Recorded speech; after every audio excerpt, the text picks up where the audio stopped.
नमस्कार मित्रांनो, जय महाराष्ट्र। तर चला आज काय घडलं हे आपण जाणून घेऊया।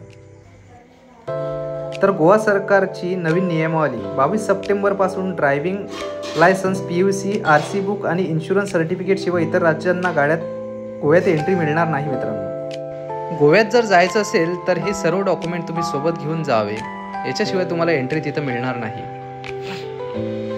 दुसरी, CP राधाकृष्णन बनले देशाचे 15वे उपराष्ट्रपती। 452 मतं पडल्यामुळे इंडिया आघाडीच्या खासदारांची मतं फुटली असल्याची चर्चा आहे। CP राधाकृष्णन हे महाराष्ट्राचे राज्यपाल होते।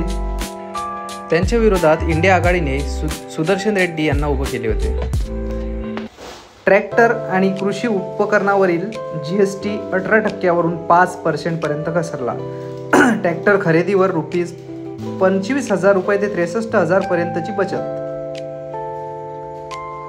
नेपाळमधला जेन्स प्रोटेस्ट हिंसक वळणावर, आंदोलकांच्या मारहाणीत DSP यांचा मृत्यू झाला, तर माजी उपपंतप्रधान झलनाथ खनाल यांच्या पत्नी राजलक्ष्मी खनाल यांना जिवंत जाळलं।